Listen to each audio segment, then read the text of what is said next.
완성입니다. 여러분, 수능 완성의 유형편 연습 한번 해볼게요. 여기는 작품보다도 이 유형을 마지막으로 공부하는 것이라 생각하시면 되겠고요. 여러분들도 이제 다 알 것 같아요. 현대시 지문이 나왔다. 자, 어떤 문제 세트가 나올까요? 첫 번째는 뭐? 표현상의 공통점 묻는 문제. 당연히 첫 번째로 나오겠죠? 그래서 역시나 나다. 이거 표현상의 공통점 묻는 문제일 거예요.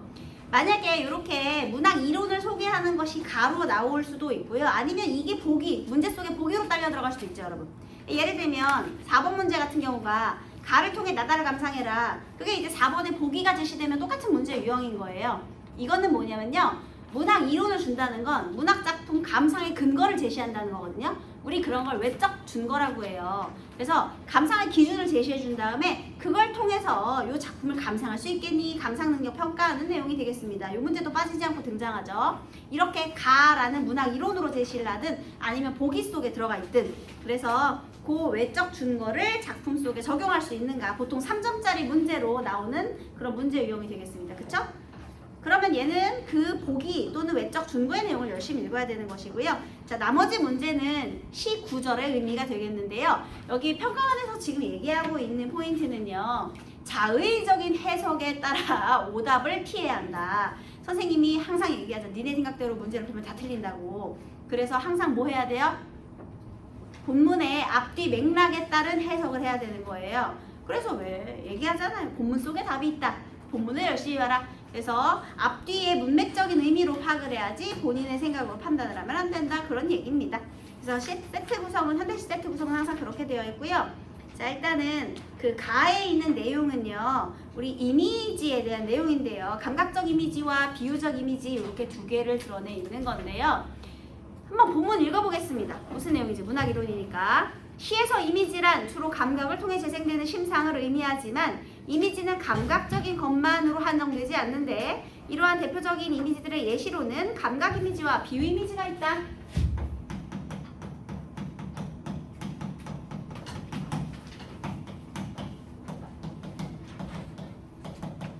여러분 그거 아세요? 문학 이론은 말을 겁나 어렵게 해놔서 그렇지 사실은 여러분이 다 알고 있는 개념을 이렇게 어려운 말로 조져놓는 거예요.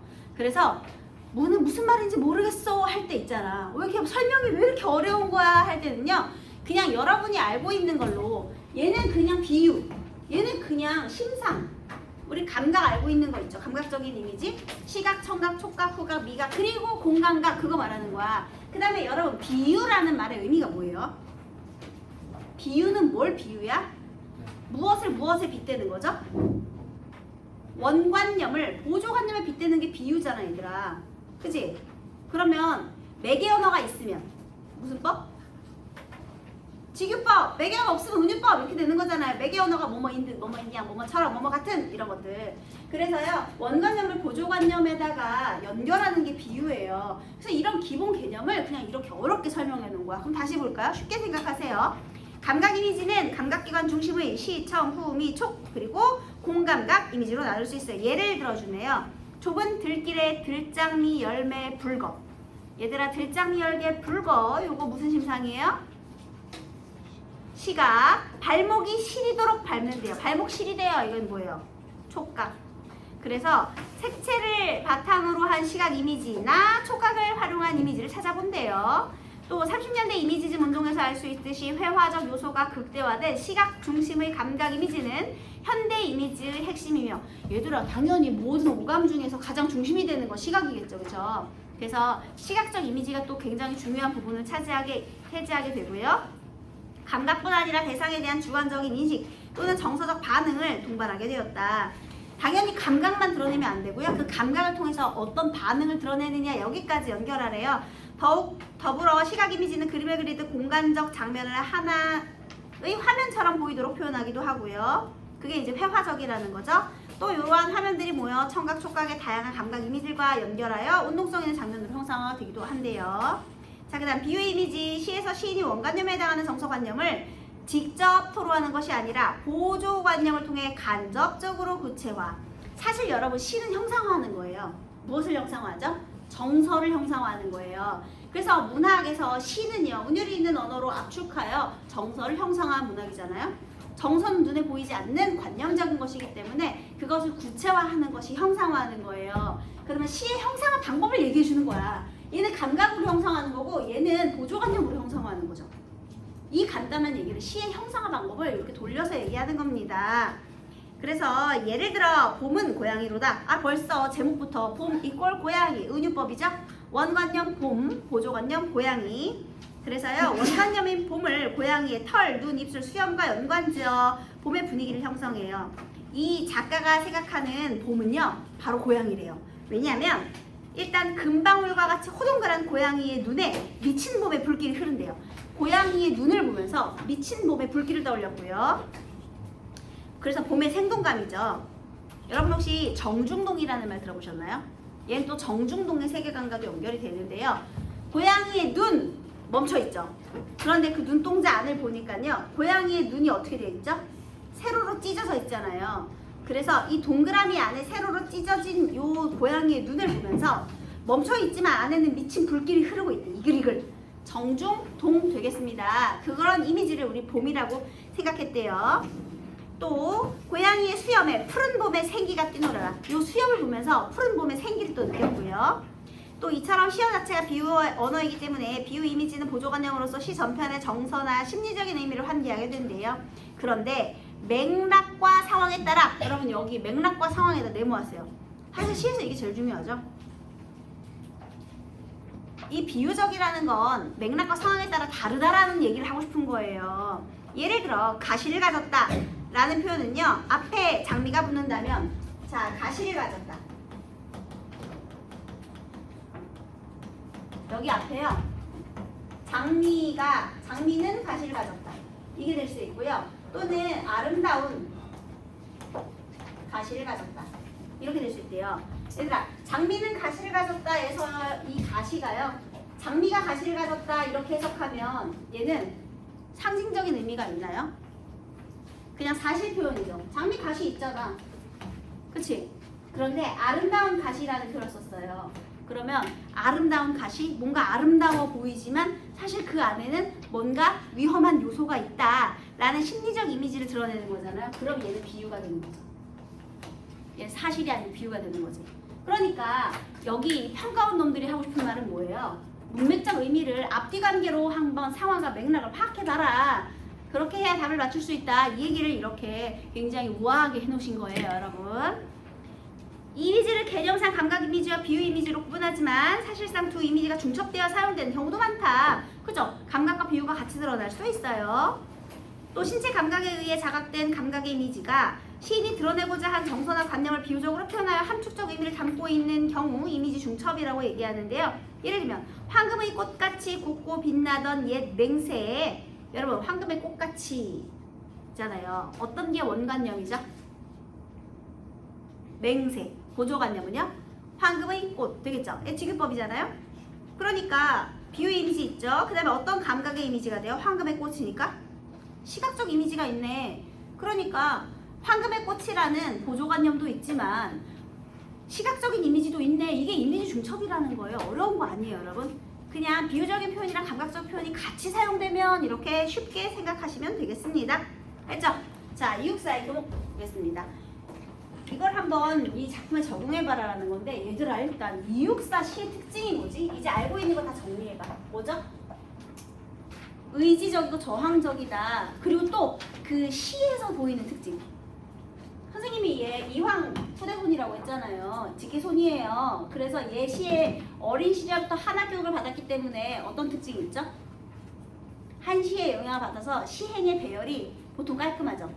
여기도 봐봐. 3행 3년이잖아. 게다가 계단식 배열되어 있죠. 보통 1, 2, 3 아니 계단식은 아니네. 1, 3, 2네 얘들아. 1, 3, 2, 1, 3, 1, 3 이런 규칙적인 시행 배열이 있네. 그죠? 그래서 얘는요. 규칙적인 시행 배열 그리고 더 중요한 거 한자어의 사용 그리고 더 중요한 거 이육사는 부사어 활용을 많이 해요.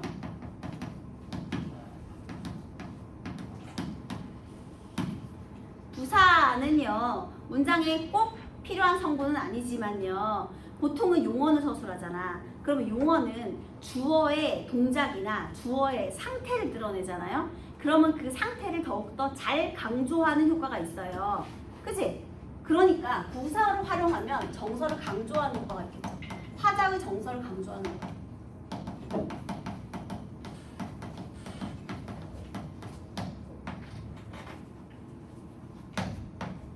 특히 이육사의 교목에서 이 부사어의 활용이 굉장히 두드러지죠. 한번 볼까요? 3년밖에 안 돼요. 푸른 하늘에 닿을 듯이 세월에 불타고 우뚝 남았어서 차라리 봄도 꽃피지 말아라. 자, 여기 푸른 하늘이 있어요. 무조건 좋은 거야. 그죠? 푸른 하늘에 닿을 듯이. 닿지 못했지만 얘들아 교목이 뭐죠? 곧고 큰 나무를 우리가 교목이라 그래요. 너네 고목 아니 고목? 고목은 죽은 나무. 그 다음에 여기 교목이라는 건 곧고 큰 나무예요. 우뚝 선 나무가 되겠습니다. 자, 여기 푸른 하늘에 닿을 듯이 그러면 이 나무가 지향하는 지향점이 바로 푸른 하늘이겠죠. 이상세계가 되겠습니다. 얘를 지향하면서 얘는 우뚝 서 있대요. 우뚝 부사어죠. 꺾이지 않는 의지를 말하겠지. 또 세월에 불타. 얘 지금 이 교목의 지금 현재 상태는요. 세월에 불탔어요. 어떤 세월일까? 어떤 세월이겠니? 육사니까 알재강성기에 타나주겠지. 그치? 일단 세월에 불탔으니까 부정적인 의미예요. 그런데 그것을 견디고 우뚝 남아있어요. 그런데 여기서 이 말이 어려워. 차라리 부사어죠. 봄도 꽃피진 말아라. 교목의 지금 상태는요. 봄도 꽃피진 말아요.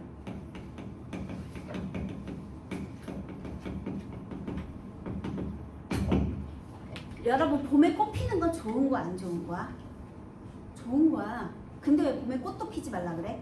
그럼 희망이 없어요 선생님 이렇게 얘기하면 돼? 아니요. 내가 지금 불탔잖아. 그런데 봄도 꽃 피지 말아라 해서 꽃은요. 예를 들면 이런 거죠. 내가 지금 싸웠어. 삐졌어. 근데 배는 되게 고파. 근데 여태까지 그 막 싸워가지고 그러니까 예를 들면 이런 거죠. 야 이 돼지야 왜 이렇게 뚱뚱하냐 살 빼라 했어. 만약에 누군가가 나한테 안 먹어 했어. 이제 자존심이 있잖아요. 야 내가 미안해. 이거 초콜릿 한 조각만 먹어 하면 먹겠니? 초콜릿 한 조각 마시고 좋은 거지. 근데 지금 나 굉장히 화난 상태인데 거기다 대고 요거 물론 만약에 뷔페 식사권 같은 거 주면 받을 수도 있어. 근데 초콜릿 한 조각 주면서 아유 그게 미안 이거 먹어 하면 먹겠냐고요? 아니요. 여러분 봄에 피는 꽃은요 아주 작은 행복이나 소소한 행복이거나 내 개인적인 기쁨이 될 수 있는 건데요.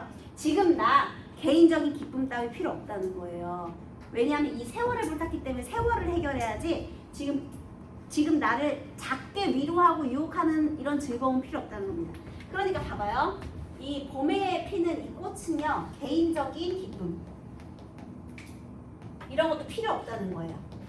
아주 작은 행복, 작은 기쁨, 작은 영화 이런 거예요. 궁극적인 기쁨이 아니고요.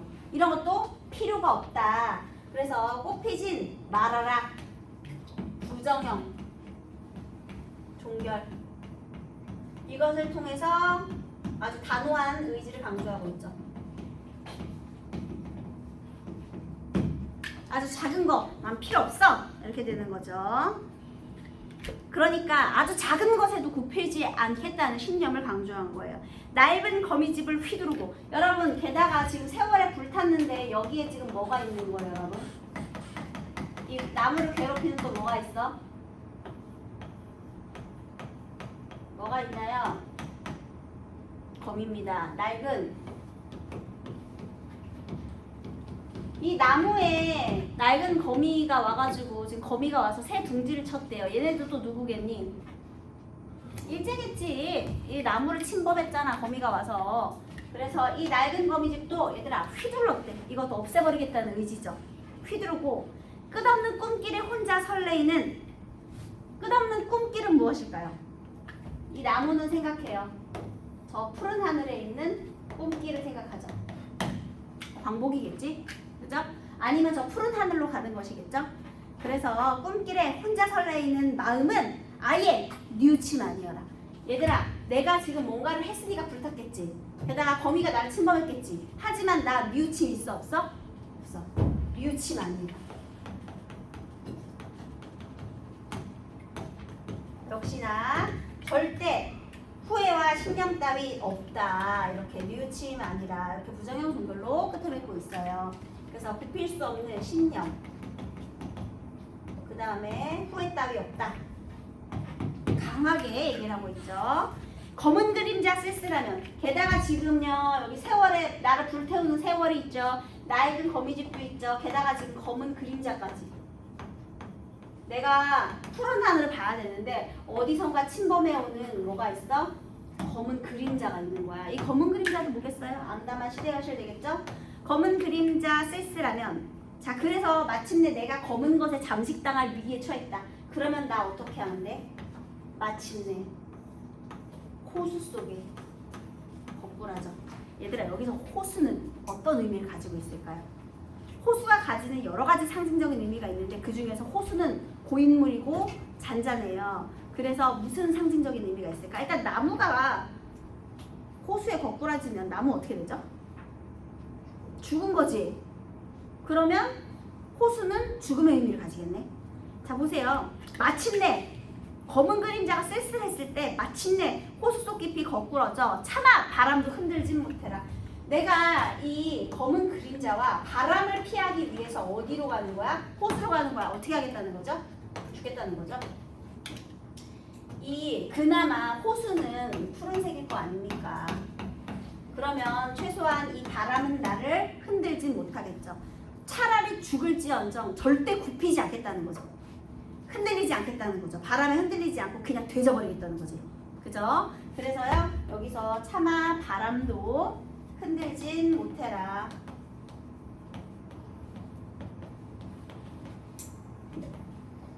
라고 하면서 또 한 번 부정형 종결 표현을 통해서 자신의 단호한 의지를 강조하고 있고요. 굽힐 수 없는 의지와 신념, 강한 저항 의지를 보여준 작품이 되겠습니다. 됐죠? 그 다음 김종길의 성탄제. 여러분 우리 오장환의 성탄제도 같이 기억을 해두세요. 기억 안 나면 복습하시고. 여기서 김종길의 성탄제의 특징은 어떤 게 두드러지느냐. 과거와 현재의 해상, 과거의 해상, 현재에서 과거 해상하는 것이 눈에 두드러지고요. 그 다음에 여러분 특히 매개체가 되는 게 뭐예요 지금? 그 일단 제목이 성탄제야. 왜 제목 성탄제로 했을까? 크리스마스에 어떤 상징적인 의미가 있을까요 여러분? 어떤 의미가 있죠? 성탄제가 어떤 날이요? 예수님의 탄생을 왜 우리가 기뻐해야 되죠? 예수님은 인류를 위해서 어떤 일을 하셨죠? 아 희생과 헌신의 아이콘 아니냐 얘들아? 이 예수님 희생의 아이콘이 아니라 우리 인류를 위해서 십자가에 능력이 있으셨지만 십자가에 못 박혀 돌아가시는 선택을 하셨잖아요. 인류를 위한 희생이잖아. 그러니까 희생과 헌신의 아이콘인 우리 예수님을 생각하게 하는 바로 그런 날이잖아요. 그죠?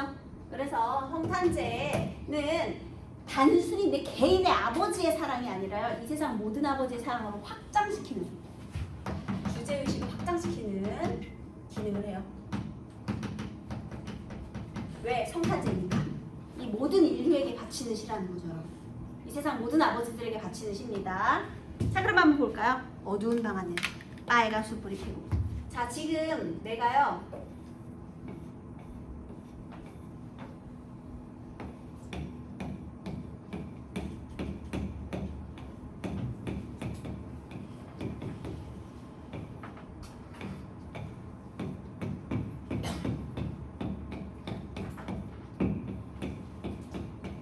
과거 회상을 하고 있어요. 과거예요. 어두운 방. 빨간 숯불. 얘들아 어두움과 빨간 숯불이라고 했네요. 자 무엇이 대비가 되고 있나요? 색채 대비. 그 빨간 숯불이 피고요. 빨간. 그 다음에 외로이 늙으신 할머니가 애처로이 잦아드는 어린 목숨을 지키고 계셨다. 어린 목숨이 누구죠? 화자죠. 여기서는 이제 연령 대비도 있어요. 원래는 늙으신 할머니는요 오히려 좀 더 위독하셔야 되는데 오히려 이 늙으신 할머니가 어린 목숨을 지키고 있는 굉장히 아이러니하고 위태로운 상황인 거죠, 그죠? 그래서 이 어린 시절의 화자가 굉장히 아팠던 경험이 있었나 봅니다. 이 화자예요. 뭔가 병에 시달리고 있나 보지, 그죠? 이윽고 눈속을 아버지가 약을 가지고 돌아오셨다. 자, 내가 그래서 굉장히 아팠는데요. 이때 아버지께서 약을 가지고 돌아오셨대요. 그 약이 바로 아버지가 눈을 헤치고 따오신 그 붉은 산수 열매. 자, 눈을 헤치고 따온 아버지의 붉은 산수 열매.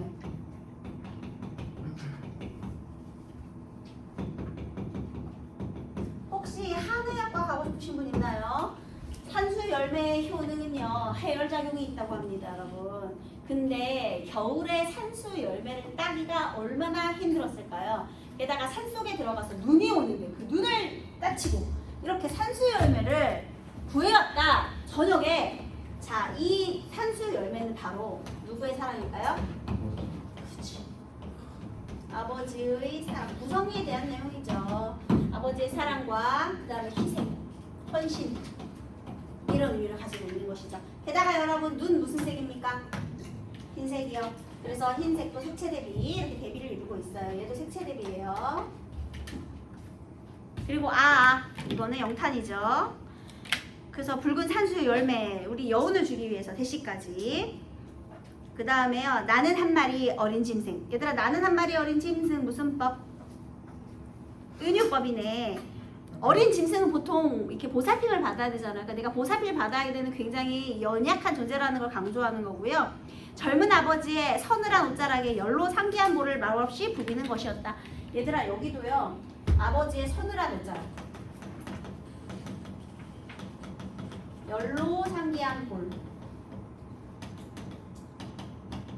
내가 어리고 아프지만 나도 알지. 내가 변변찮은 약이 없었나 보지, 얘들아. 가난했나 보지. 그러니까 아빠가 요 열이 안 떨어지니까 너무 마음이 급하신 거야. 그래서 여기 산골에 뭐 약국이 있겠습니까? 그냥 눈을 헤치고 그 추운 겨울에 산수 열매를 어렵게 구해오신 거예요. 그 마음을 나도 알겠지. 그러니까 이 힘든 아버지의 희생과 아빠가 보여준 사랑에 대한 나의 애정 표현일 수 있는 거죠. 게다가요, 난 지금 아빠는 춥고 난 덥잖아. 난 열이 있고 아빠는 지금 서늘하잖아. 그래서 둘이 이제 사랑을 확인하고 교감하는 장면이 되겠습니다. 상상을 해보세요. 마음이 아프죠, 여러분? 아빠는 서늘한 옷자락을 갖고 있고 열로 뒤덮인 이 아기가 이렇게 아빠한테 이렇게 비비는 그런 장면을 한번 상상을 해보십시오, 여러분. 마음이 따뜻해지죠? 아니요? 여러분, 여기 무슨 대비가 있어요? 네, 마음은 몰라도 되는데 요거 아셔야 돼요. 성적은 받아야 되니까. 조각 대비. 네. 그래서요, 요 아버지의 서늘한 옷자락이라는 표현이 되게 중요합니다. 그래서 말없이 부비는 것이었다. 이따금 뒷문을 눈이 치고 있었다. 그날 밤이 어쩌면 성탄제의 밤이었을지도 모른다. 자, 그런데 그날 무엇이 내렸다고요? 바로 그날 눈이 내리고 있었죠. 그죠? 자, 그래서 그날 내리고 있는 바로 그 눈이 내리던 날. 자, 이 눈은 지금 6년의 눈이네요. 그런데 어느새 나도 그때의 아버지만큼 나이를 먹었다. 자, 여러분, 여기 1년부터 6년까지 밤이었을지도 모른다까지는 언제예요? 과거. 그런데 이제 어느새 나는부터는 뭐가 되는 거예요?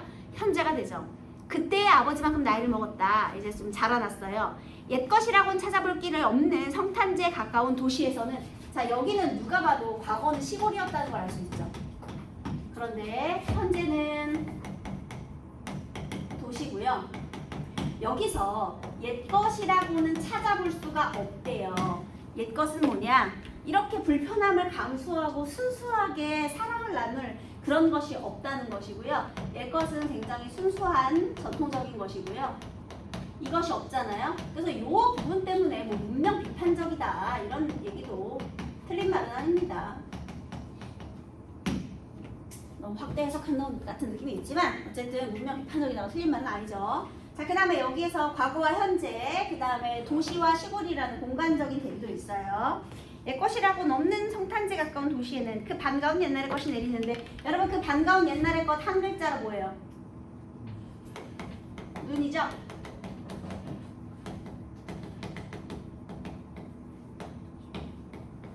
자, 그러면 여기서 이게 바로 뭐가 되는 겁니까? 이 눈이 과거 회상의 매개체가 된 거죠.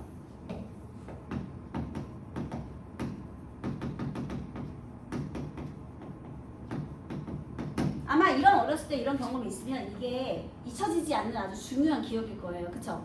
그런데 얘가 이제 생각을 한 거지. 지금 성탄제 가까운 날에 내가 눈을 맞은 거예요. 그 눈을 맞으면서 얘가 무슨 생각을 했대? 서러운 30살 나의 이마에 부려듯 아버지의 서늘한 옷자락을 느끼는 것을. 아버지의 서늘한 옷자락을 느꼈다? 지금 뭘 느낀 거야? 눈 맞으면서 그 눈의 차가운 감각으로 아빠의 그때 느꼈던 이 촉각이 떠오른 거예요. 그러니까 왜 있잖아, 어떤 기억은요 냄새와 함께 저장이 되기도 하고 촉각과 함께 저장이 되는 기억들도 있잖아. 예를 들면 어떤 냄새를 통해서 환기되는 기억도 있는데 얘는 어떤 촉각을 통해서 환기되는 경험이 있었던 거예요. 이 차가운 기억이 내가 그때 뜨거운 열 속에서 부볐던 그 아빠의 옷자락의 그런 촉각이라는 거죠. 그래서요 지금 내가 이 반가운 옛날의 것이라고 표현한 것은 내 과거의 경험 때문에 그래요. 아빠의 사랑을 느낄 수 있게 해주었던 그 서늘함이 되는 겁니다. 그래서 그 반가운 옛날의 것이 내리는데 눈이 내리는 거죠. 서러운 30살이란 이유는 무엇일까요? 이제 가족을 책임져야 할 이제 어른이 된 나이잖아요. 책임감을 가져야 하는 이런 어른이 된 나이, 뭐 각박한가 보죠, 세상 사는 게. 그래서 그걸 느끼는 것은 눈 속에 따오신 산수유 붉은 알알이 아직도 내 혈액 속에 흐르는 까닭일까? 자, 그러면 내 혈액 속에도 여기도 산수유가 다 들어가 있대. 그러면 얘는 어떻게 해석할 수 있느냐면요, 산수유 열매가 아빠의 사랑이었잖아요. 내 혈관을 타고 흐르는 산수유 열매, 즉 아버지의 사랑이 내 기억 속에 영원하다. 이걸로 내 생명이 지켜졌다. 그래서 이미 내 혈액을 통해 흐르는 산수유 열매는 내 기억 속에, 나의 심장에, 내 피에 다 새겨져 있다. 이런 의미가 되겠습니다. 그래서 자, 시간을 초월해서 아버지는 돌아가셨겠죠. 이렇게 추억하는 거 보니까. 그러니까 이 시 공간을 초월한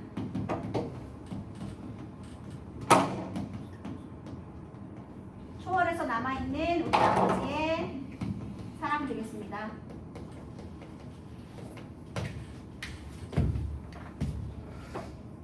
공간을 초월해서 존재하는 아버지의 사랑, 이게 바로 주제의식이 되겠고요. 얘도 아마 자기 자식을 위해서 또 그렇게 살아가겠죠. 이 기억이 있으니까요. 그래서 특히나 이것을 왜 성탄제라고 했느냐, 이 성탄제라는 배경 자체가 바로 이 세상 모든 아버지의 사랑, 그래서 주제의식을 이렇게 확대시키고 있는 거예요. 됐죠? 그럼 정답을 한번 맞춰보겠습니다. 1번 나다에 대한 설명으로 적절하지 않은 것은 나 부사어를 활용하여 주제의식을 부각하고 있다. 이거는 뭐 이육사시대 당연하죠. 우뚝, 차라리, 아예, 마침내, 차마 이런 것들. 그 다음 각 연을 부정어로 종결하여 화자의 의지를 강조한다. 말하라, 아니라, 못해라. 맞죠? 다는 명시적 청자를 제시합니다. 얘들아, 명시적이 무슨 뜻이에요? 눈에 보이는 이죠. 아니, 누가 봐도 얘 지금 누구한테 얘기해 주는 겁니까? 독백체네. 명시적 청자 없잖아. 그치? 땡! 탈락. 게다가 화자의 의지라는 표현을 썼는데요. 의지? 얘가 의지를 드러낸다. 이것도 이상하죠. 아빠에 대한 그리움을 드러낸 거죠. 다는 과거와 현재를 대비하여 그리움을 부각하고 있다. 누가 봐도 과거와 현재의 대비가 있죠. 여기는 반가운 옛것이 있고 여기는 없고. 그 다음에 또 동일한 식구를 활용하여 특정 대상을 연상하는 화자. 특정 대상, 아버지겠지. 아빠를 연상하는 화자. 동일한 식구를 활용하여 얘들아 뭐겠니? 서늘한 옷자락이겠지. 그 반가운 옛날의 것을 통해서 다시 서늘한 옷자락을 느꼈잖아요. 그러니까 아빠를 연상하게 되었다. 이런 내용이 되겠습니다. 그 다음 2번. 이번에 19절의 의미인데 틀린 것은 나도 이제 아버지의 나이가 되었고요. 근데 여기 2를 보시면 그 옛날의 것을 찾지 못해 힘겨운 삶을 살아가고 있는 화자. 얘가 지금 이 옛 것을 찾고 있니? 아니잖아요. 너무 틀렸죠. 그 다음에 호수하고 눈인데요. 3번의 기억과 니은. 누가 봐도 호수는 극복을 위한 희망 아니죠. 죽는 건데. 그렇다고 절망을 느끼는 것도 아니고요. 외압에 흔들리지 않기 위한 의지. 정확하죠. 바람에 흔들리지 않기 위해서 호수 속 깊이 거꾸러지는 거니까. 게다가 눈 속은요. 화자의 기억 속의 상황과 연결된다. 그쵸? 우리 성탄제의 밤이었을지도 모를 그 과거의 시간과 연결이 되니까요. 이게 정답이 맞습니다. 3번. 그 다음 4번. 이번에는 외적 준거에 따라 감상을 해보자 인데요. 틀린 것은 이거 다 맞는 내용이라 선택지 한번 쭉쭉 읽어보시고요. 5번 보세요. 검은과 어두운은 동일한 감각기관과 연결된 감각 이미지지만 한마디로 시각적 이미지이지만 이 얘기예요. 나의 어두운은 나의 검은과 달리 화자가 머무는 공간의 분위기를 긍정적인 분위기로 전환한다. 여기서 어두운 방이 왜 긍정적입니까? 전혀 아니기 때문에 틀렸습니다.